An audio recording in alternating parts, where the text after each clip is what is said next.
Hello and welcome to super doctors I dream exclusive సిరీస్లో మీ అందరికీ స్వాగతం. డాక్టర్స్ అందరూ సూపరే, కానీ సూపర్ డాక్టర్స్ అంటే ఎవరు అంటే సుదీర్ఘకాలం పాటు అది కేవలం వృత్తిగా మాత్రమే దాన్ని ట్రీట్ చేయకుండా వైద్య వృత్తిని మరో లెవెల్కి తీసుకెళ్ళాలి, సమాజానికి ఏదో విధంగా ఏదో ఒక కృషి చేయాలనే యజ్ఞంలాగా తలపెట్టిన వాళ్ళే మన సూపర్ డాక్టర్స్. ఇవాళ we have a legendary oncologist with us. ఎవరంటే డాక్టర్ రామ్మోహన్ రెడ్డి గారు. ఆంకాలజీతో వారి ప్రయాణం దాదాపు 3 దశాబ్దాల పాటు, అండ్ ఇందులో సర్జికల్ ఆంకాలజీతో పాటు ఇప్పుడు రేడియేషన్ ఆంకాలజిస్ట్గా వారు సుపరిచితులు.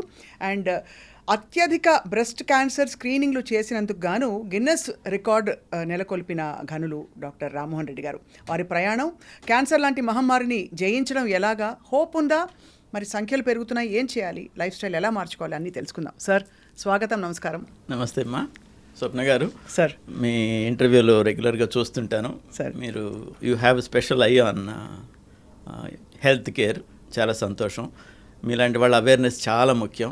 Thank you. ఈ అవేర్నెస్ ఎక్కువ అయ్యే కొద్దీ క్యాన్సర్ ఇన్సిడెన్స్ కూడా తగ్గించగలం, ప్రివెన్షన్ని చేయగలం.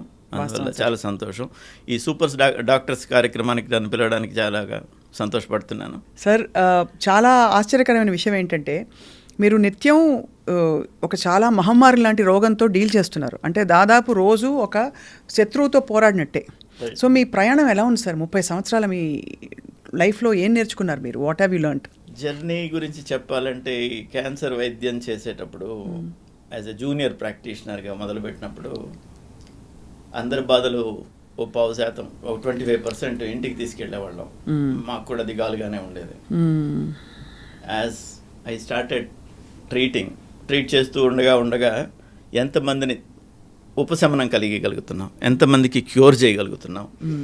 అనవసరమైన డెత్ ఏమైనా మన చేతి మీదుగా అవుతుందా, అనవసరంగా ఎవరు మన చేతికి వచ్చిన తర్వాత, మనం చూసిన తర్వాత బ్రతికించగలిగిన వాళ్ళని కంపల్సరీగా బతికిస్తున్నామా లేదా అనే దాని మీద ఫోకస్ చేసిన తర్వాత దాదాపు 4-5 సంవత్సరాల తర్వాత అనుకోని మరణం సంభవిస్తే తప్ప బాధపడడం మానేసాం. ఓకే. ప్రతిస్పందించడం కాకుండా అసలుగా స్పందించి వైద్యం చేయడం, నయం చేయడం, వాళ్ళకి కావలసిన వసతులు కల్పించడం, వాళ్ళకు ఉన్నంతలో సంపూర్ణంగా నయం చేయడానికి అన్ని ఏర్పాట్లు చూడడంలో ఫోకస్ చేసిన తర్వాత ఆ బాధ ఇంటికి రావడం మానేసింది. విచిత్ర విషయం ఏంటంటే సార్, ఇంత వైద్య పరిశోధన కొనసాగుతూ ప్రపంచవ్యాప్తంగా ఇప్పటికీ క్యాన్సర్కి మూల కారణం ఏంటంటే, సరే జెనెటిక్స్ కొంత చెప్తాము, కొంత లైఫ్ స్టైల్ అంటాను తప్ప ఎందువల్ల దాని మూలం ఏమిటి అని ఒక్క బ్రెస్ట్ క్యాన్సర్, ఒక హెచ్పివి లాంటి సర్వైకల్ క్యాన్సర్ తాలూకు తప్ప ఎందుకు కనుక్కోలేకపోయాను సార్ ఇంతవరకు? కనుక్కోగలిగితే అంత చక్కగా సరైన కారణం, లైక్ పోలియో అనుకోండి, పోలియో వైరస్ వల్ల వచ్చింది, దానికి వ్యాక్సినేషన్ వేసినా నిర్మూలించేసేయగలిగాం. స్మాల్ పాక్స్, చికెన్ పాక్స్, ఇట్లాంటివన్నీ కూడా కరెక్ట్గా ఒకే కారణం ఉంటే దాన్ని సంపూర్ణంగా నయం చేయడం చాలా సులభం.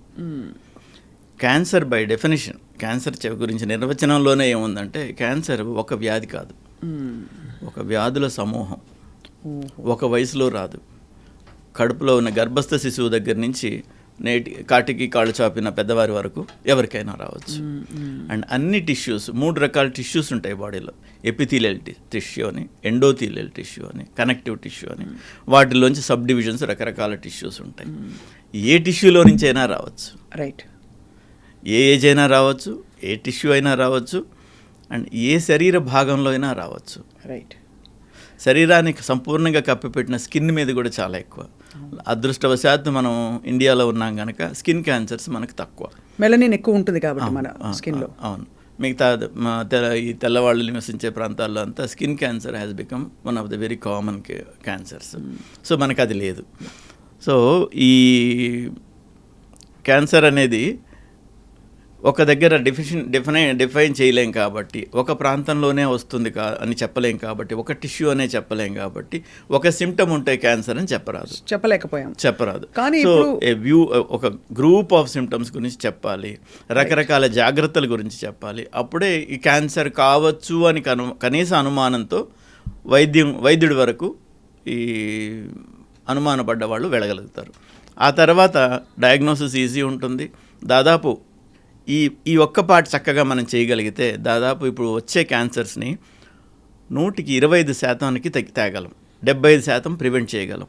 అది ఇది చాలా పెద్దది. అంటే ఈరోజు ఉన్న పరిస్థితుల్లో భారతదేశంలో ప్రతి సంవత్సరం దాదాపు 15 లక్షల కేసులు డయాగ్నోస్ అవుతున్నాయి ప్రతి సంవత్సరం. కొత్త కేసులు అంటే రోజుకి 4,000 కేసులు అవుతున్నాయి. 9,30,000 మంది చనిపోతున్నారు ప్రతి సంవత్సరం.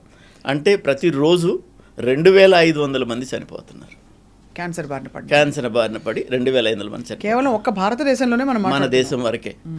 మన దేశంలో ఒక చిన్న మంచిగా చెప్పుకోదగిన విషయం ఏంటంటే దాదాపు 18% పాపులేషన్ ఇండియాలో ఉంటే వరల్డ్ పాపులేషన్లో 10% క్యాన్సర్లు ఇండియాలో ఉన్నాయి. సో 18% ఉండాలి. సో మనం ఉన్న జాగ్రత్తలు కావచ్చు, మన ఆహారపు అలవాట్లు కావచ్చు, మనకు ఉన్న అంతో ఇంతో ఉన్న వైద్య పరికరాలు కావచ్చు, వైద్యుల గొప్పతనం కావచ్చు, గవర్నమెంట్స్ చేసే యాక్టివిటీస్ కావచ్చు, వాళ్ళు ప్రొవైడ్ చేసే స్కీమ్స్ కావచ్చు, వీటన్నిటి మూలంగాను దాదాపు ఉండవలసిన దానికంటే 8% తక్కువ ఉందని నేను అనుకుంటాను. చాలా పెద్ద వరం అయితే మన ఐ వుడ్ సే మన వైద్య విధానాలు, మన మూలాలు అన్నిటికంటే మన పునాదులు చాలా గట్టిగా ఉంటాయంటారు కదా సార్. ఏ క్యాన్సర్ ఎక్కువగా మనకి కనిపిస్తుంది భారతదేశంలో? ఇప్పుడు సర్వైకల్ అండ్ బ్రెస్ట్ క్యాన్సర్ మహిళల్లో ఎక్కువగా ప్రబలుతోంది అంటున్నాము. ఇది ఇప్పటికి కూడా అదే వాస్తవమా, లేకపోతే ఇంకేమన్నా కొత్త క్యాన్సర్లు పుట్టుకొచ్చాయా? క్యాన్సర్లు కొత్తగా పుట్టుకురావడం ఏం కాదు, అంతకుముందు డయాగ్నోజ్ కానివి కూడా డయాగ్నోజ్ అవుతున్నాయి, నెంబర్ 1. ఇంకొకటి ఫీమేల్లో తీసుకుంటే అంతకుముందు సర్వైకల్ క్యాన్సరే ప్రిడామినెంట్గా ఉండేది. ఇప్పుడు బ్రెస్ట్ క్యాన్సర్ కూడా ఆ లెవెల్కి వెళుతోంది. ముఖ్యంగా మన ఆహారపు అలవాట్లు మారడం కావచ్చు, సెడెంటరీ లైఫ్ స్టైల్కి రావడం వల్ల కావచ్చు, and high volume of refined sugars తీసుకోవడం కావచ్చు, ఇట్లాంటి వాటితోని వెస్ట్రన్ పాపులేషన్తో సమానంగా మన పాపులేషన్లో కూడా కోలాన్ క్యాన్సర్లు, బ్రెస్ట్ క్యాన్సర్లు రైజ్ అవుతున్నాయి. ఇప్పుడు క్యాన్సర్ ఉంది అనడానికి మామూలుగా మీరు 3 నెలల్లో బాగా బరువు తగ్గారా, ఇంకేదైనా సిమ్టమ్స్ ఉన్నాయా, బాగా అలసట ఫీల్ అవుతున్నారా, ఇలా జనరల్గా కొన్ని చెప్పుకుని తెలుసు సార్. మామూలుగా అసలు ఒక యాన్యువల్ స్క్రీనింగ్ కాకుండా మనకి నిర్ధారించుకోవడానికి మన వెల్నెస్ ఏమేమి ఉంటాయి సార్ సిమ్టమ్స్? మా శరీరంలో ఎక్కడైనా అన్నీ నొప్పి ఉండాలని, అన్నీ ఇబ్బంది పెట్టాలని లేదు. ఇబ్బంది ఉన్నది కానీ, ఇబ్బంది లేనిది కానీ, అసాధారణంగా ఏదైనా అనిపిస్తే వెంటనే చెక్ చేసుకోవడం చాలా ముఖ్యం. శరీరంలో ఎక్కడైనా ఒక గట్టితనం కానీ, గడ్డ కానీ అనిపిస్తే వెంటనే చెక్ చేయించుకోవాలి. అది సాధారణమైనదే కావచ్చు, అసాధారణమైన నిర్ణయం చేసుకోవాలి కదా, దానికోసం డాక్టర్ని సంప్రదించాలి. తర్వాత ఎక్కడైనా శరీర భాగాల్లో ఏదైనా దెబ్బ తగిలితేనో లేకపోతే ఏదైనా ఇన్ఫెక్ట్ అయితేనో చిన్న అల్సర్ రావడం అనేది సహజం. అలాంటి అల్సర్స్ 2 నుంచి 3 వారాలలో మారిపోతాయి. మానిపోకుండా మన శరీరమే దాన్ని నయం చేస్తుంది. మానిపోకుండా లాంగర్ పీరియడ్స్ ఉన్నాయి, 6 వారాలు, నెలలు అయిపోతున్నాయి, అలాగే ఉంది. అది ఏంటి అని ఒక చిన్న బయాప్సీ తీసుకొని చూడాలి కనుక డాక్టర్ని సంప్రదించాలి. దగ్గు, అందరికీ గొంతు రాపులు, దగ్గులు కామన్, సహజంగా వస్తూ ఉంటాయి, పోతూ ఉంటాయి. వారం కాకపోతే 2 వారాలు కాకపోతే 3 వారాల్లో పోతాయి. 6 వారాలు అంతకంటే ప్రొలాంగ్డ్గా దగ్గు ఉండడం, చేంజ్ ఆఫ్ వాయిస్ ఉండడం, స్వరంలో మార్పు ఉండడం, ఇట్లాంటి వాటిని ఉన్నప్పుడు తప్పనిసరిగా చెక్ చేయించుకోవాలి. ఆ తర్వాత ఎక్కడైనా డిశ్చార్జ్ అంటాం, స్రావం, ఎక్కడి నుంచి అయినా ఏదైనా కారుతున్నట్టుగా అనిపిస్తే సాధారణమైన ప్రదేశాలలో లైక్ మెన్స్ట్రువల్ ఫ్లో లాంటివి సాధారణమైన ప్రదేశాలలో కూడా అసాధారణమైన టైంలో వస్తాయి, రైట్. తర్వాత ఎక్కడైనా అట్లా డిశ్చార్జ్ అవుతుందంటే వెంటనే ఎందువల్ల అవుతుందో చూసుకోవాలి, అదొకటి. తర్వాత 40 సంవత్సరాల తర్వాత కొత్తగా డిస్పెప్సియా లాంటివి, ఆహారం తినడానికి పొట్ట ఉబ్బరంగా ఉంది, తినలేకున్నాను, ఆకలి సరిగా లేదు, మార్పులు ఉన్నాయి అనుకున్నా. అండ్ ఇంకొకటి మోషన్ పోయేటప్పుడు చేంజెస్ రావడం, మోషన్లో బ్లడ్ పడడం, మూత్రంలో బ్లడ్ పడడం, మూత్రం పోవడానికి అబ్స్ట్రక్షన్ రావడం, తర్వాత దగ్గినప్పుడు ఎప్పుడైనా హిమాప్టైసిస్ అంటాం, ఉమ్మిలో రక్తం ఉండడం, ఇలాంటివి ఉన్నప్పుడు జాగ్రత్తగా చూసుకోవాలి. ఇవన్నీ ఉన్నప్పుడు డాక్టర్ గారిని సంప్రదించితే అది తప్పనిసరిగా రూల్ అవుట్ చేయబడుతుంది. రైట్. అందులో 100కి 10% ఉన్నప్పటికీ మిగతా 90% బాగుందని నిర్ధారణ చేసుకోవడం చాలా ఇంపార్టెంట్. ఈ 10% ఉన్నవాళ్ళు బాగా ఎర్లీగా డయాగ్నోస్ అవుతారు.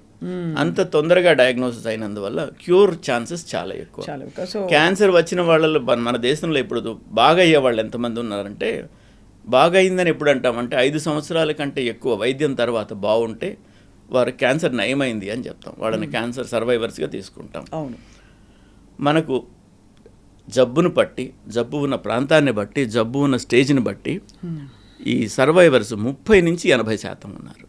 ఈ 80% ఉండడం అనేది కొన్ని జబ్బుల మూలంగాను, బాగా నయమయ్యే రకమైన జబ్బుల మూలంగాను, బాగా ఎర్లీగా డయాగ్నోస్ అవ్వడం వలన ఈ 30% వచ్చేవాళ్ళు కొన్ని క్రిటికల్ ఏరియాస్లో ఉండడం ఒకటి, తర్వాత బాగా ముదిరిన తర్వాత చూసుకోవడం ఒకటి. సో నయమయ్యే శాతము 30 నుంచి 80% వేరియేషన్ అవుతుంది. ముందుగా చూసుకుంటే 80% నయమైతే, లేటుగా చూసుకుంటే 20-30% నయం అవుతాం. మొత్తం మీద అంతకు ముందులాగా ఇదేదో పాపం, ఇదేమో శాపం, నాకు వచ్చింది నేను పోతాను అనే పరిస్థితి నుంచి బాగా నయం కాలేదు, బాగా కష్టపడుతున్నాం అనుకుంటే కూడా 130% మంది 5 సంవత్సరాలు దాటేయగలరు. అందుకని వైద్యం చేసుకోవడం ఇంపార్టెంట్. సార్, మీరు క్యాన్సర్ చిత్రపటాన్ని ముఖ్యంగా జంట నగరాలకు సంబంధించి వైద్యంలో మార్పులు తీసుకురావడం అండ్ అందరికీ అందుబాటులో తీసుకురావడం, చాలా అడ్వాన్స్ టెక్నాలజీలో మీది కీలకమైన హస్తం ఉంది సార్. సో ఇప్పుడు అడ్వాన్స్మెంట్స్ ఎలా ఉన్నాయి sir in terms of radiation కావచ్చు, మీరు సర్జరీలు కూడా చేస్తున్నారు కాబట్టి సర్జికల్ ఆంకాలజీలో కానీ కీమోథెరపీలో కానీ? లక్కీలీ అమ్మ, నేను ఈ ట్రాన్స్ఫార్మింగ్ సినారియో టైంలో నేను కరెక్ట్గా హైదరాబాద్లో ఉన్నాను. నా అదృష్టంగా భావిస్తాను దాన్ని. ఈ హైదరాబాద్లో 97లో నేను ప్రాక్టీస్ స్టార్ట్ చేసేటప్పుడు government hospital MNJ cancer institute అంటారు, అక్కడ 2 క్యాన్సర్ మిషన్స్ ఉండేవి, కోబాల్ట్ మిషన్స్ అంటారు.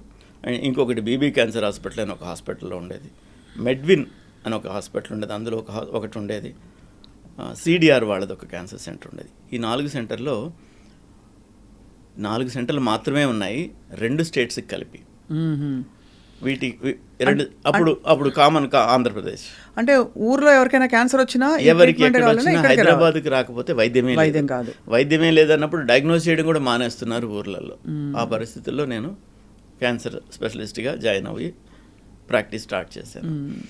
తర్వాత మొట్టమొదటి లీనియర్ యాక్సలరేటర్ 2000 సంవత్సరంలో కాస్త ఒక 6 నెలలు అటు ఇటుగా ఉండొచ్చు, మొదటి మిషన్ వచ్చింది. ఈరోజు దాదాపు 60 పైచిలకు అత్యున్నత ప్రమాణాలు కలిగిన లేటెస్ట్ క్యాన్సర్ మిషన్స్ హైదరాబాద్లో ఉన్నాయి. మేము కన్విన్స్ చేయగలిగాం మేనేజ్మెంట్స్ని, అండ్ గవర్నమెంట్స్ కూడా అనుకూలంగా ప్రవర్తించాయి. అండ్ కొన్ని స్కీమ్స్ లైక్ ఆరోగ్యశ్రీ లాంటివి కానీ, ఈ హెల్త్ కేర్ స్కీమ్స్ అన్నీ అట్టడుగు వర్గాలకు కూడా ఆర్థిక వసతిని కొంతవరకు ఇస్తుంటే, కొంతవరకు హాస్పిటల్ ఆర్థిక బర్డన్ని కొంత షేర్ చేసుకోవడం మూలంగా వాళ్ళు వైద్యానికి అందుబాటులోకి వచ్చారు. ఈ స్కీమ్స్లో ఏంటంటే వాళ్ళు ట్రీట్మెంట్కి వచ్చిన తర్వాత ఇంటికి వెళ్ళే ఛార్జీలు కూడా వీళ్ళిస్తారు, గవర్నమెంట్ మూలంగా హాస్పిటల్స్ వాళ్ళు చెల్లిస్తారు. సో ఇలాగ చేయడం వల్ల ఒక ఫాలోఅప్కి వస్తే వాళ్ళకి పోయే ఖర్చులు కూడా ఇస్తారు. ఈ విధంగా ఉండడం వల్ల ఈ క్యాన్సర్ కేర్ ప్రొవైడర్స్ ప్రైవేట్ సెగ్మెంట్లో కూడా విపరీతంగా వచ్చి ఈరోజు మనం క్యాన్సర్ కేర్కి దాదాపు ఒక హబ్గా తయారయ్యాం. అంతకుముందు బొంబాయిలో కాస్త బాగా ఉండేది, అండ్ చెన్నైలో కాస్త ఉండేది, మిగతా చోట్లంతా నామమాత్రంగా ఉండేది. ఈరోజు ఒక రకంగా చెప్పాలంటే బొంబాయికిను హైదరాబాద్ చెన్నైకి ధీటుగా కొన్ని ఏరియాస్లో వాటిని దాటుకుని మరీ ముందుకెళ్ళిపోయాం. ఈరోజు మన దగ్గర ఎక్విప్మెంట్ ఇది లేదు అని చెప్పడానికి లేకుండా అన్ని ఎక్విప్మెంట్లు హైదరాబాద్లో ఉన్నాయి. అన్నీ ఒక హాస్పిటల్లో లేకపోవచ్చు, వైద్యులకు వసతి ఉంది. మేము ఎక్కడికైనా వెళ్ళి ఏ వైద్యమైనా చేయగలుగుతాం.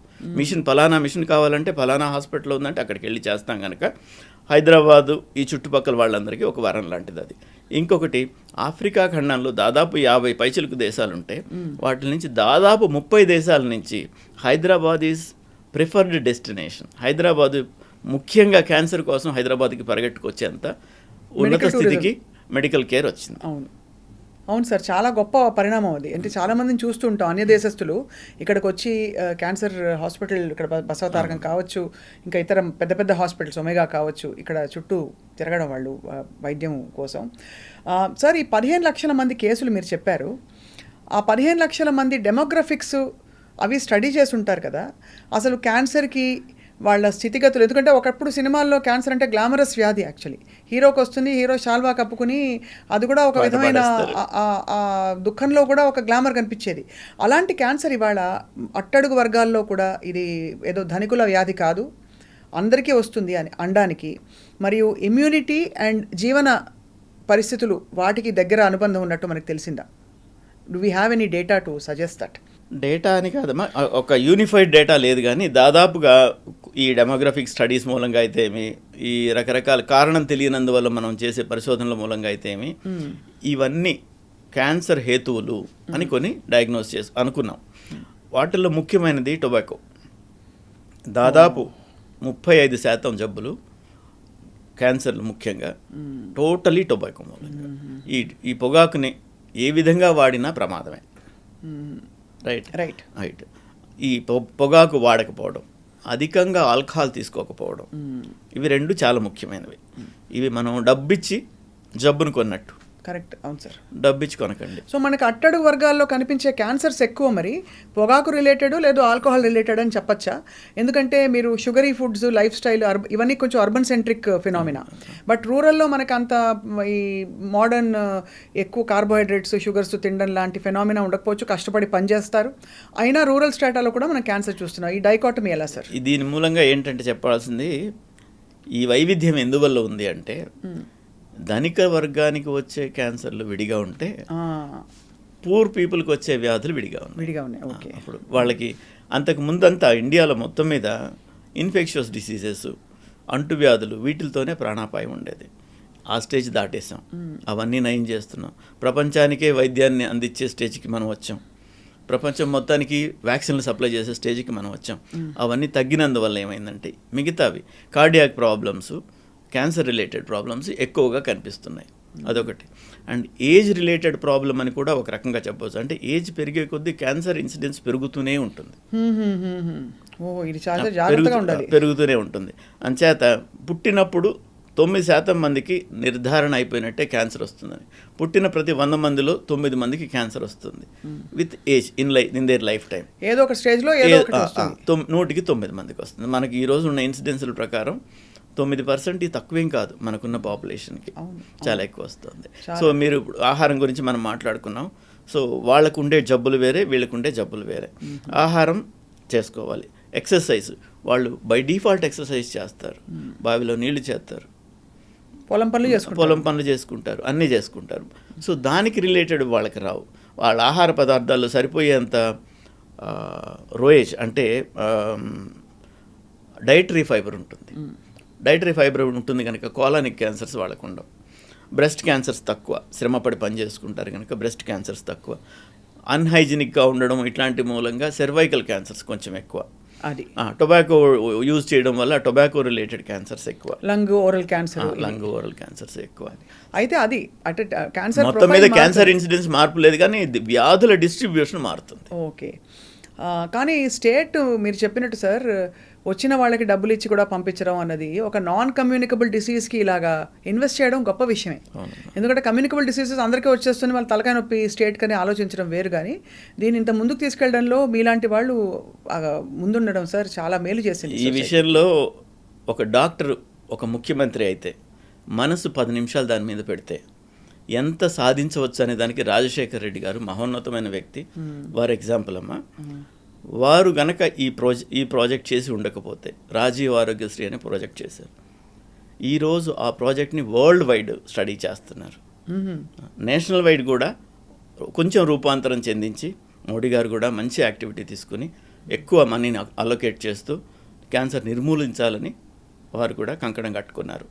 అండ్ దేశాల నుంచి ఈ ప్రాజెక్ట్ స్టడీ చేసేందుకు ఎంతోమంది వచ్చి వెళ్తున్నారు.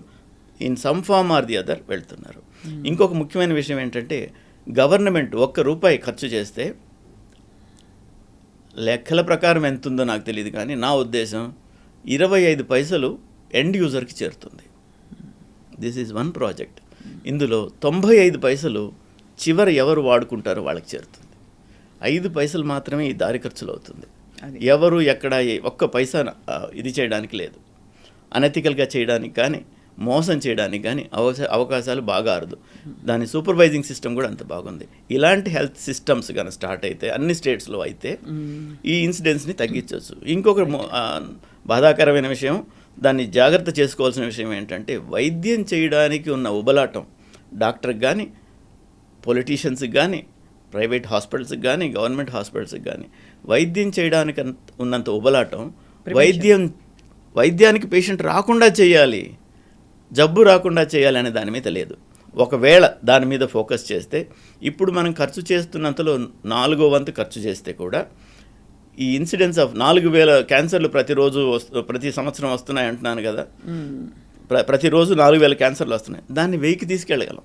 ఓహో, అంటే ప్రివెన్షన్ మీద దృష్టి పెట్టి ఒక ఎడ్యుకేషన్, ఒక ప్రివెన్షన్, ఇవి రెండింటి మీద దృష్టి పెడితే 4,000 నుంచి 1000కి చేయగలం. అంటే మనకు ఉన్న వైద్య పరికరాలు, ఫెసిలిటీస్ ధారాళంగా సరిపోతాయి. ఇప్పుడు సరిపోవు, చాలు బొటాబొటి. హైదరాబాద్లో అన్నీ ఉన్నాయి, ముఖ్యమైన పట్టణాల్లో అన్నీ ఉన్నాయి, కానీ ముఖ్యమైన పట్టణాల్లోనే రావు కదా క్యాన్సర్లు, అదే కదా, మారుమూల ప్రాంతాల్లో కూడా వస్తాయి. 1 మిలియన్ పాపులేషన్కి 1 మిషన్ కావాలి, మనకు అన్ని లేవు. ఇప్పుడు ఉన్నవి ఇన్సిడెన్స్ తగ్గిస్తే ఆటోమేటిక్గా సరిపోతాయి. అవును సార్, మీరు అన్నది ఇందులో కూడా యాక్చువల్లీ నిజానికి మీరు లీడ్ తీసుకుని 2,790 breast cancer screenings in single day కదా సార్. దానికోసం మీకు గిన్నెస్ రికార్డ్ ఒక అరుదైన ఒక బిరుదు వచ్చింది ఆ రోజు సార్. జస్ట్ ఐఎమ్ క్యూరియస్, ఈ 2000 ఒక బృందం ఒక్కనే కాదమ్మా, ఒక బృందం అందరం కలిసి చేయగలిగింది అది. అండ్ అది చేయడానికి ఏంటంటే మేము ఇంకా 1,000 మంది ఎక్కువే చేసాము. బట్ వాళ్ళు కౌంట్ చేసే విధంగా మేము డ్రోన్ పిక్చర్స్ పంపించాలి, సూపర్వైజ్ చేసేదానికి వచ్చి ఉంటారు. అలాగ పంపించడానికి ప్రైవేట్ పార్ట్ ఎగ్జామినేషన్, దానిలో కొంత కవర్ చేయాలి, కొంత చూపించాలి. సో అలాగ చేయగలిగింది మేము ఆ నంబర్ చేయగలిగాం. అంతకంటే 1000 మంది ఎక్కువే చేసాం. They could not count on the videos. So when you say screening sir, it includes mammogram and self breast examination. Self examination ఒకటే ఫోకస్ చేసాము. అందులో ఏమవుతుందంటే చేసిన తర్వాత అనుమానం ఉన్న వాళ్ళందరినీ విడిగా తీసుకుని వాళ్ళకి మ్యామోగ్రఫీలు, ఫర్దర్ టెస్ట్లు, ఫైన్ నీడిల్ ఆస్పిరేషన్ సైటాలజీ చేసి అందులో డిటెక్ట్ అయిన వాళ్ళకి దాదాపుగా ఉచిత వైద్యం అందించగలిగాం. అప్పుడు చాలా గొప్ప విషయం sir. Sir I'm just curious, ఆ రోజు ఎన్ని కేసులు బయటపడ్డాయి? అంటే ఇది ర్యాండమ్గా ఒక 3,000 మంది వచ్చి మీ దగ్గర స్క్రీనింగ్ చేయించుకున్నారు, వాళ్ళే షాక్ అయిన వాళ్ళు చాలా మంది ఉంటుంటారు కదా. చిన్నబాబు గారని గ్రేస్ హెల్త్ కేర్ ఫౌండేషన్ తరఫున పనిచేస్తారు చిన్నబాబు గారు, వారు. అండ్ ఇంకో 2-3 సంస్థలు అక్కడ very good number of sisters, health care assistants, వీళ్ళందరం కలిసి చేసింది అది. ఆ రోజు దాదాపు 400 పైచిలుకు కేసులు డయాగ్నోస్ అయినాయి, అనుమానాస్పదంగా అయినాయి, ఏదో ఒక లంప్ ఉండి అనుమానాస్పదంగా అయినాయి. అది ఫర్దర్ ఎవాల్యుయేట్ చేసాము. అందులో నుంచి 20% was found to B disease. వాళ్ళందరికీ వైద్యం అందింది.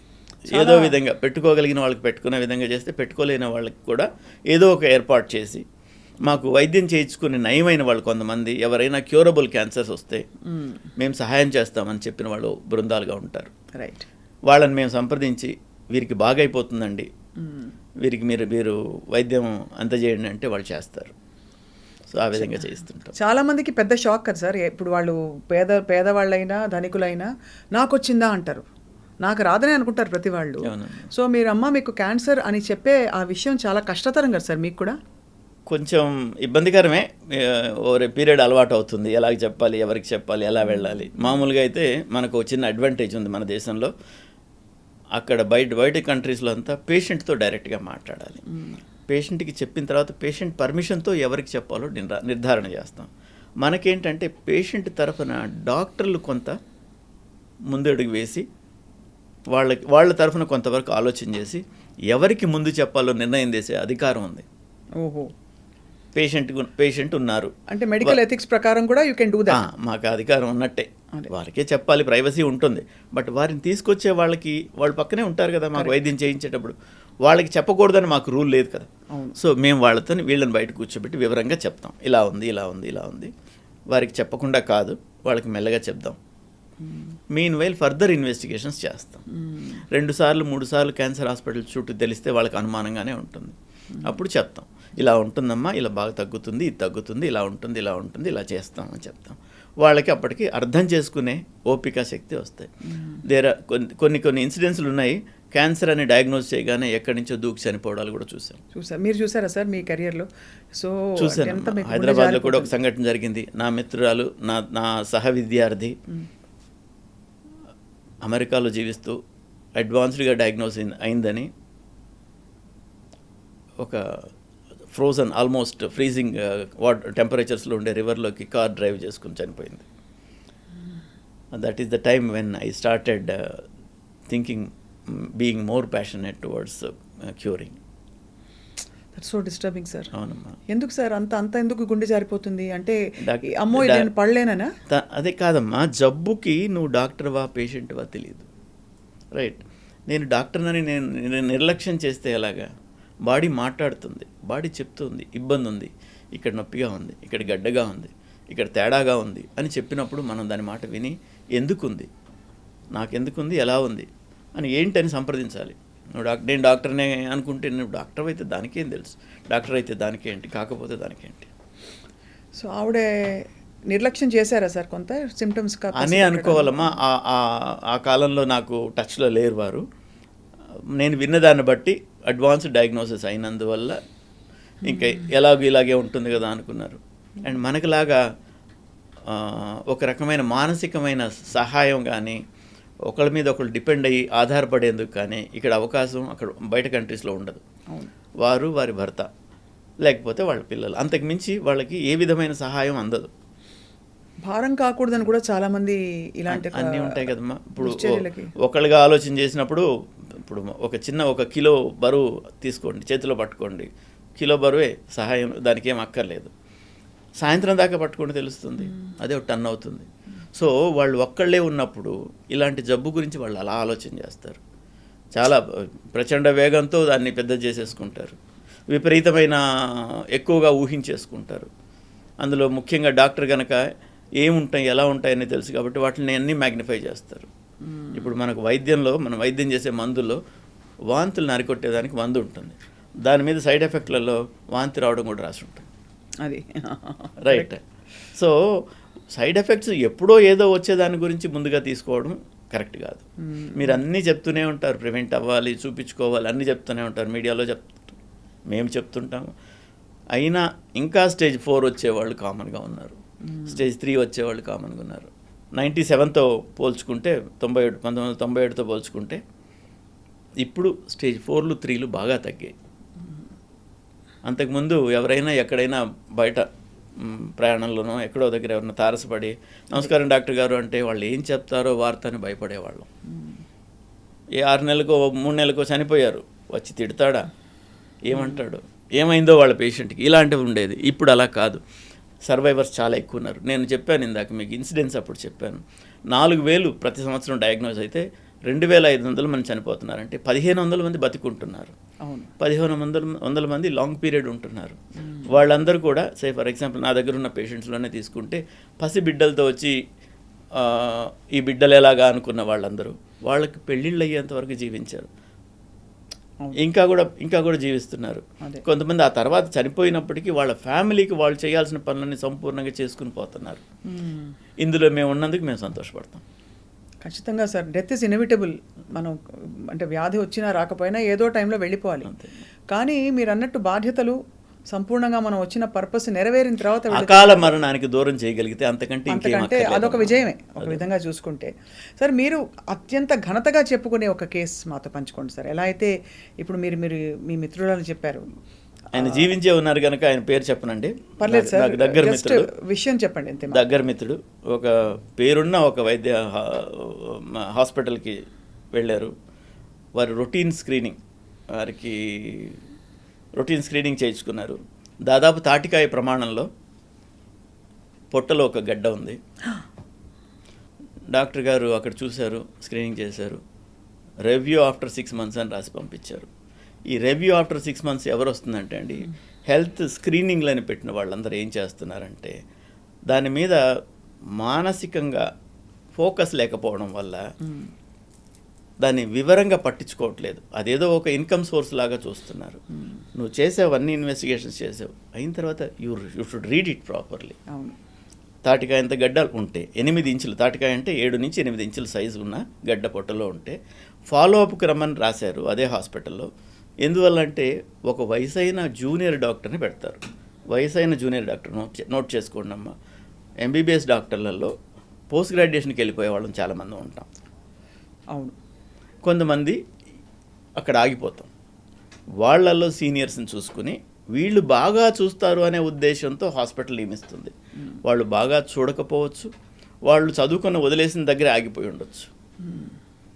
వాళ్ళు చదువుకుని వదిలేసిన దగ్గర ఆగిపోయి ఉంటే ఈరోజు వచ్చిన టెక్నాలజీ కానీ శాస్త్ర పరిణామం కానీ వాళ్ళకి తెలియదు. అది చూసి బయటకు పొమ్మనంటే ఆయనకి తెలియదు, సంపూర్ణంగా తెలియదు. ఈయన ఏంటి అంత పెద్ద హాస్పిటల్ చూసిందని ఈయన వచ్చేసాడు. మనం అనుకోగానే ఉంటాం కదా. నేను తెలిసినప్పటికీ మామూలుగా ఆయన నన్ను డ్యూటీ డాక్టర్ అనుకున్నాడో ఏమనుకున్నాడో తెలీదు. ఏదో రోజు మాట వరుసకి రిపోర్ట్స్ చూపించారు. రిపోర్ట్స్ చూసి ఇది ఇలా ఉందండి, తాటికాయ ప్రమాణంలో గడ్డ ఉంది మీకు, అది ఏంటని తప్పనిసరిగా చూసుకోవాలంటే, అంత పెద్ద హాస్పిటల్ వాళ్ళు చూశారు, అంత పెద్ద హాస్పిటల్లో చెయ్యంది నువ్వు చెప్తావా నాకు? So he did not believe. నేను చెప్పింది నమ్మకమే లేదు. దాని తర్వాత కాదండి, అక్కడ పేరున్న డాక్టర్లు వాళ్ళు ఉన్నారు, వీళ్ళు ఉన్నారని 3-4 పేర్లు ఆ హాస్పిటల్ వాళ్ళకి చెప్పి వాళ్ళని వెళ్ళి కలవండి, వాళ్ళని కలిస్తే మీకు న్యాయం జరుగుతుందని చెప్పాను. వెళ్ళి కలిశారు. వెంటనే ఆపరేషన్ చేయాలని చెప్పారు డాక్టర్ గారు. ఆపరేషన్ చేసే పరిస్థితి లేదు నాకు తెలుసు. ఉన్నాయి ఇన్వెస్టిగేషన్స్ వాళ్ళు చేసినవే నా దగ్గర ఉన్నాయి, నాకు ఒక కాపీ ఉన్నందువల్ల. లేదు. ఎందుకు లేదు సార్? అంటే మరీ పెద్దగా ఉందనా గడ్డ? అది సుపీరియర్ మీసెంట్రిక్ ఆర్టరీ అని ఒక చాలా పెద్ద ఆర్టరీ అమ్మ, ఇంటెస్టైన్స్కి సప్లై చేస్తుంది. ఓ, అది ఇన్వాల్వ్ అయ్యి ఉంది, దాని చుట్టూ ఉంది. ఆ తాటికాయ మధ్యలో ఆ రక్తనాళం వెళుతుంది. సో ఇది తీసేస్తే అది కూడా, అది కట్ చేయాలి. తీసేస్తే అది కూడా పోయేదానికి ఫెసిలిటీస్ పెట్టుకుని చేయొచ్చు. అది బైపాస్ చేసుకుని, లైక్ వాస్కులర్ గ్రాఫ్ట్కి రెడీ చేసుకుని ఈ వాస్కులర్ గ్రాఫ్ట్ వేస్తూ ఇది చేయొచ్చు అనేది ఉంది. అలా చేస్తున్నారేమో అనుకున్నాను వాళ్ళు చేద్దామంటే. ఆపరేట్ చేసేసారు. అది బయటే తెలుస్తున్నది, లోపలికి వెళ్ళిన తర్వాత ఇలా ఉందని వార్త. అక్కడి నుంచి ఎవరో బంధుమిత్రులు చేస్తే వాళ్ళు నాకు ఫోన్ చేశారు. ఎలాగో ఆపరేషన్ చేశారు కనుక నీడిల్ బయాప్సీ కంటే ఓపెన్ బయాప్సీ చాలా వివరాలు తెలుపుతుంది, పెద్ద బయాప్సీ తీసుకొని పంపించండి అని చెప్పాను. పెద్ద బయాప్సీ తీసి పంపించారు. దాన్ని న్యూరో ఎండోక్రైన్ ట్యూమర్ అంటారమ్మా. న్యూరో ఎండోక్రైన్ ట్యూమర్ అని తెలిసింది. ఆ న్యూరో ఎండోక్రైన్ ట్యూమర్కి అంత సైజులో ఉన్నప్పుడు ఆపరేషన్ చేయలేని పరిస్థితుల్లో ఆల్టర్నేట్గా ఏం చేయొచ్చు అని చూస్తే కొంచెం కీమోథెరపీ ఇవ్వడం వల్ల ప్రయోజనం ఉంటుందని తెలిసింది. 17-18 సంవత్సరాల కిందట అప్పుడు కీమోథెరపీ కూడా మేమే ఇచ్చేవాళ్ళం. నేను రేడియేషన్ ఆంకాలజిస్ట్ని బేసిక్గా, బట్ మా ట్రైనింగ్ మెడికల్ ఆంకాలజీలో కూడా అయినందువల్ల ఇప్పుడు డివిజన్ వచ్చింది. సో నేనే కీమోథెరపీ ఇచ్చాను. కీమోథెరపీ ఒక 6 సైకిల్స్ ఇచ్చిన తర్వాత 3 భాగాలు తగ్గింది, ఒక భాగం ఉంది. అప్పుడు మరలా ఆపరేషన్ చేసి దానికి అదే హాస్పిటల్కి వెళ్ళి ఆపరేషన్ చేయించుకున్నారు. బాగా తగ్గింది, మొత్తం తీసేయలేకపోయారు. అండ్ అక్కడెక్కడైతే మిగిలిందో అక్కడ క్లిప్స్ పెట్టి పంపించమన్నాను, నా వసతి కోసం రేడియేషన్ గురించి. క్లిప్స్ పెట్టి పంపించారు, వైద్యం చేశాను, బాగైపోయింది. అప్పుడే కొత్తగా ఇమేజ్ గైడెడ్ రేడియోథెరపీ అనే టెక్నాలజీ అప్పుడే కొత్తగా వచ్చింది హైదరాబాద్కి. అప్పుడు ట్రీట్ చేసాం, బాగా అయ్యారు. తర్వాత 15 సంవత్సరాల తర్వాత ఆయనకి ఆపరేషన్ అంత పెద్దది 2 సార్లు చేసిన మూలంగా ఒక హెర్నియా వచ్చింది. ఓహో. ఆ హెర్నియాకి మరలా అదే ప్రముఖ వైద్యశాలకు వెళ్ళి మరలా పరీక్ష చేయించుకున్నారు. డాక్టర్ గారు అన్ని వివరంగా టెస్టులన్నీ చేశారు, కానీ ఒక టెస్ట్ రిపోర్ట్ చూడడం మానేశారు. అది CT scan of the abdomen. అందులో లివర్లో మెటాస్టాటిక్ డిపాజిట్స్ ఉన్నాయి. ఆయన మళ్ళా వాళ్ళు వెళ్ళారు, చూశారు, ఆపరేషన్ చేయాలన్నారు, ఆపరేషన్ చేశారు. అదృష్టవశాత్తు ఏమి కాకుండా ఆ ఆపరేషన్ చక్కగా సక్సెస్ఫుల్గా అయింది, బయటపడ్డారు. తర్వాత ఎప్పటిలాగా నాకు రిపోర్ట్స్ తీసుకొచ్చి మళ్ళీ చూపించారు. మళ్ళీ చూపిస్తే లివర్లో ఇంత పెద్ద డిసీజ్ ఉందండి, దాదాపు 2.5 సెంటీమీటర్లు ఉంది, దీన్ని తప్పనిసరిగా బయాప్సీ చేసుకోవాలని చెప్పాను. మిత్రుడు హెసిటేట్ చేశాడు. మరలా ఇంకా 2-3కి చూపించుకున్నారు. అందరు చేయించాలంటే అప్పుడు నా దగ్గరికి వచ్చాడు. మరలా బయాప్సీ చేసాం. It was found to be metastatic deposit in the లివర్లో. అప్పుడే కొత్తగా సైబర్ నైఫ్ అనే చికిత్సా విధానం వచ్చిండింది ఇక్కడికి. అప్పుడు సైబర్ నైఫ్ ద్వారా ట్రీట్మెంట్ చేసాం. ట్రీట్మెంట్ చేస్తే సంపూర్ణంగా తగ్గింది. 5 సంవత్సరాలు గడిచిపోయాయి. 5 సంవత్సరాలు గడిచిన తర్వాత ఇప్పుడు మరలా లివర్లో వచ్చింది. రైట్. అప్పుడు ఆయనకి చిన్న పిల్లలు ఇప్పుడు సెటిల్ అయిపోయారు. పిల్లలు యుఎస్లో ఉంటున్నారు, బాగా చదువుకున్నారు, మంచి ఉద్యోగాలు చేసుకుంటున్నారు. ఆయన కూడా 60+ వచ్చారు. రైట్. ఆ తర్వాత మరలా వచ్చింది. మరలా ఇంకో చికిత్సా విధానం వచ్చింది. ఇంకో చికిత్సా విధానం వచ్చింది. దాన్ని లుటీషియం థెరపీ అంటాం. రేడియో యాక్టివ్ న్యూక్లియైడ్స్ ఇస్తాం. అదేంటంటే అక్కడ కాన్సన్ట్రేట్ అయ్యి మైక్రోమీటర్స్ డిస్టెన్స్ వరకు రేడియేషన్ ఎమిట్ చేసి అక్కడున్న సెల్స్ని చంపుతుంది. డిఫ్యూజ్ డిసీజ్ లివర్లో ఉంటే కూడా ఇప్పుడు మరలా నయమైంది, మరలా బాగున్నారు. 18 సంవత్సరాలు దాటింది, నడుస్తున్నారు. చాలా పెద్ద విజయం సార్. అంటే కొత్త కొత్త ఆధునిక వైద్య విధానాలతో దీంట్లో మనం ముఖ్యంగా నేర్చుకోవాల్సింది ఏంటంటే చాలా జబ్బులకి సంపూర్ణమైన వైద్యం లేనప్పటికీ మేము వైద్యం చేస్తాం. తగ్గదు కదా ఎందుకు చేస్తున్నామని అడిగేవాళ్ళు మాకు కామన్. తగ్గదు, రేపు వచ్చే మందుతో తగ్గొచ్చు, రేపు వచ్చే వైద్య విధానంతో తగ్గొచ్చు, రేపటిదాకా నేను తీసుకెళ్ళాలి. ప్రయత్నమే అక్కడ పరమావధి. అదమ్మా, అది చాలా గొప్పగా ఉంది sir. It's such a fulfilling journey మీకు. సార్ మీ విజన్ ఏంటి సార్? మీరు ఒక సూపర్ డాక్టర్గా ఇవాళ ఇన్ని విషయాలు మాతో పంచుకుంటున్నారు. సో నేను ముఖ్యంగా ఏం చెప్తానంటే అమ్మా, ప్రివెన్షన్ ఎంకరేజ్ చేయడం చాలా ముఖ్యం అమ్మా. అవును. నేను నా ఈ అనుభవాలతో వివిధ దేశాలలో నేను వైద్యం చేసిన అన్ని చోట్ల నాకు ఇన్విటేషన్స్ వస్తున్న మూలంగా I'm working on their health care schemes. Because మనం ఆఫ్రికా దేశంలో చాలా ఆఫ్రికా ఖండంలో చాలా దేశాలలో మనం 1980లో ఎలా ఉన్నాం, 85లో ఎలా ఉన్నాం, అలా ఉన్న వాళ్ళు ఉన్నారు. అవును సార్. రైట్. ఇంకా కరెంట్ లేదు, ఇంకా లాస్ట్ చివరి విలేజ్కి బస్సులు లేవు, 20 కిలోమీటర్లు 30 కిలోమీటర్లు వస్తే తప్ప మెయిన్ రోడ్డు కనపడదు. ఇలాంటి దూరాలలో ఉన్నాయి. వాళ్ళంతగా వాళ్ళ జర్నీ స్టార్ట్ చేసి కంప్లీట్ చేసుకోవాలంటే వాళ్ళకి 50 ఏళ్ళు పట్టొచ్చు. మనం ఇన్వాల్వ్ అయితే 5 నుంచి 10 ఏళ్లలో చేయగలుగుతాం. అది ఎంకరేజ్ చేస్తున్నాను. నా వల్ల అయితే చేస్తానమ్మా. సో ప్రపంచం అంతా వసుధైక కుటుంబం. ఇవన్నీ మనం గీసుకున్న గీతలు గోడలే. మనకు ఇంకా మనం చేయాల్సినవి ఉన్నాయి. బట్ గవర్నమెంట్లు యాక్టివ్గా పార్టిసిపేట్ చేస్తున్నాయి కనుక మన గోల్స్ మనం త్వరలోనే రీచ్ అవుతామని నేను అనుకుంటున్నాను. చివరిగా సార్, పసరు వైద్యాలు ఇవన్నీ ఇంకా నమ్మకాలు కంటిన్యూ అవుతున్నాయి. క్యాన్సర్ వస్తే ఆకు వైద్యం చేస్తే పోతుంది రాచపుండుకి అని కానీ, సరే ఇంకా ఇతర థెరపీలు, ఆక్సిజన్ థెరపీ, ఓజోన్ థెరపీ, రకరకాల ఆల్టర్నేటివ్ వచ్చేసాయి sir. What is your opinion about that? అమ్మా, టోటల్గా నేను కొట్టేయలేను, కానీ నేను దాని గురించి కామెంట్ చేసేంత మిగతా వైద్య విధానాలలో నాకు నాలెడ్జ్ లేదు కనుక నేను కొట్టేయను, తప్పనిసరిగా అనుసరించమని చెప్పను. 2 ఉన్నాయమ్మా. ఒకటి, రకరకాల వైద్య విధానం. ఇప్పుడు అల్లోపతి అంటాం మా వైద్య విధానాన్ని. అల్లోపతి అంటే ఏంటో తెలుసమ్మా? The other problem. అంటే ఇది వైద్యం అన్నట్టే లేనే లేదు. దాని మీనింగ్ తీసుకుంటే ది అదర్ ప్రాబ్లం. వేలికి ఇన్ఫెక్షన్ వచ్చింది అనుకోండి, ఆ ఇన్ఫెక్షన్ ఎక్కువైతే చనిపోతారు. యాంటీబయాటిక్స్ లేని రోజుల్లో ఆ వేలు తీసేసేవాళ్ళు. అదర్ ప్రాబ్లం నిలబడిపోయినట్టే కదా. వేలికి వచ్చిన వాళ్ళు ఇన్ఫెక్షన్ ఎక్కువై చనిపోయే శాతం 5% ఉంటే, వైద్యం చేయాలంటే 100% వేలు పోతుంది. అవును. So that is the reason for coining this name. అప్పుడు అన్ని వైద్య విధానాలు ఉన్నాయి, ఇప్పుడు ఉన్నాయి. అందులో నుంచి ఈ అలోపతి వాళ్ళు ఏం చేశారంటే, చాలా ముఖ్యంగా చాలా నోటబుల్ పాయింట్ ఇది. ఒక పసరు ఉంది, అందులో ఏది యాక్టివ్ ప్రిన్సిపల్, యాక్టివ్ ఇంగ్రీడియంట్ ఏంది, ఆ పసర్లన్నీ వీళ్ళు అనలైజ్ చేశారు. అనలైజ్ చేసినాక ఇది మాలిక్యూల్ అన్నా కూడా ఆ మాలిక్యూల్ని ఐడెంటిఫై చేశారు. దాన్ని ట్యాబ్లెట్ గానో ఇంజెక్షన్ గానో ఎలా బాడీలోకి పంపించడం సులభం ఉంటుందో అలా చేశారు.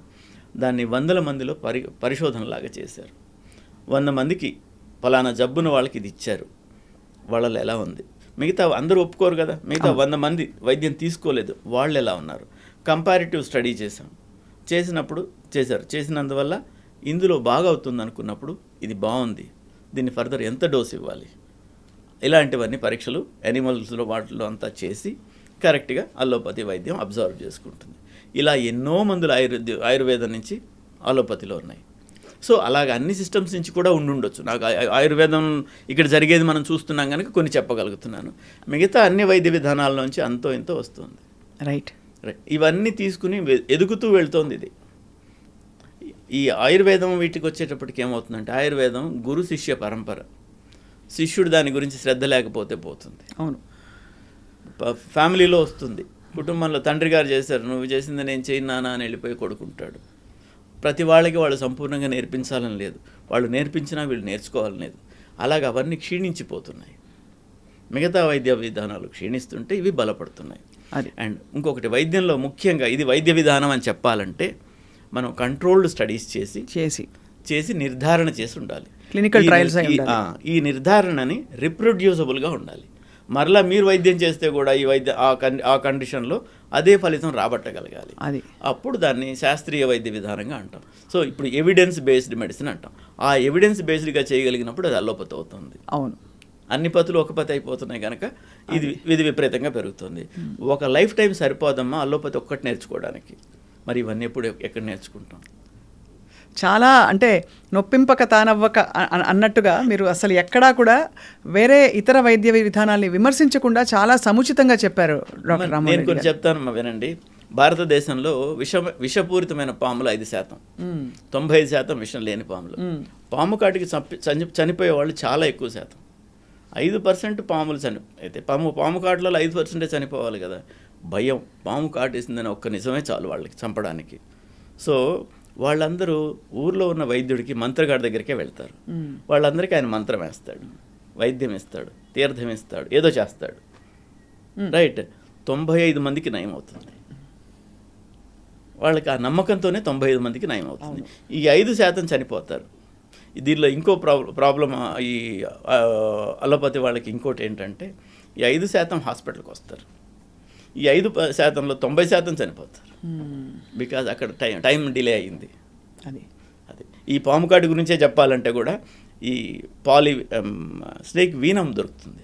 పిహెచ్సిలో కూడా అది అవైలబుల్ చేస్తే they can be cured. Most of them పాము కాటు తర్వాత 10 vials ఆఫ్ పాలివీనం ఇచ్చేస్తే మోస్ట్ ఆఫ్ మన దగ్గర 3-4 విష సర్పాలు, వాటికి సరిపోయిందంతా వ్యాక్సిన్ ఉంది కనుక. వ్యాక్సిన్ కాదు, విషానికి విరుగుడు ఉంది. విషానికి విషమే విరుగుడు అంటారు. అదే పెద్దవాళ్ళు అనేవాళ్ళు పూర్వం. కానీ చాలా ఫ్యాసినేటింగ్గా ఉంది సార్ మీ ప్రయాణం.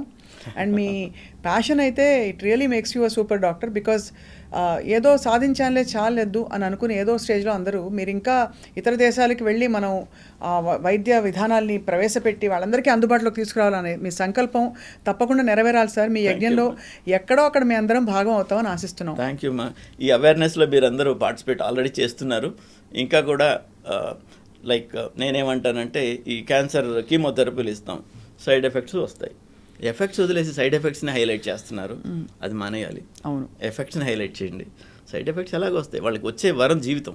అవును, జీవితం అనే వరం వచ్చినప్పుడు ఆల్కహాల్ దాగి కింద పడిపోతున్నాడు రోజు, దానికి సైడ్ ఎఫెక్టే కదా అది. అవును, దానికి తయారుగా ఉన్నాడు. మందుకు వచ్చే సైడ్ ఎఫెక్ట్కి రెడీగా కాకపోతే ఎట్లా? అంతే కదా సార్. చాలా పెద్ద గీత చిన్న గీత అంతే అది. కాబట్టి జీవితం చాలా అమూల్యమైంది. And prevention is the best cure. Actually చెప్పాలంటే ముందే వెళ్ళి మనం పరీక్ష చేసుకుని ఫస్ట్ అసలు ఎవరికి రాకూడదు. జెనెటిక్గా అందరికీ ఆ పాసిబిలిటీ ఉంటుంది కాబట్టి సరే ఏదో పరిస్థితుల వల్ల సంభవించినా ఇవాళ క్యాన్సర్ని ఖచ్చితంగా నయం చేసుకోవచ్చు సరైన డయాగ్నోసిస్తో అని చెప్పి మీరు మరోసారి భరోసా ఇచ్చినందుకు డాక్టర్ రామ్మోహన్ రెడ్డి గారు ధన్యవాదాలు సార్. నమస్కారం. థ్యాంక్ యూ స్వప్న గారు. ఈ సూపర్ డాక్టర్ ప్రోగ్రామ్కి నన్ను పిలిచినందుకు చాలా సంతోషం. మొదటగా నాతోనే స్టార్ట్ చేస్తున్నందుకు ప్రోగ్రామ్ చక్కగా నడవాలని, మీరు అందరికీ అవేర్నెస్ తీసుకురావాలని ఆకాంక్షిస్తున్నానమ్మా. Thank you sir.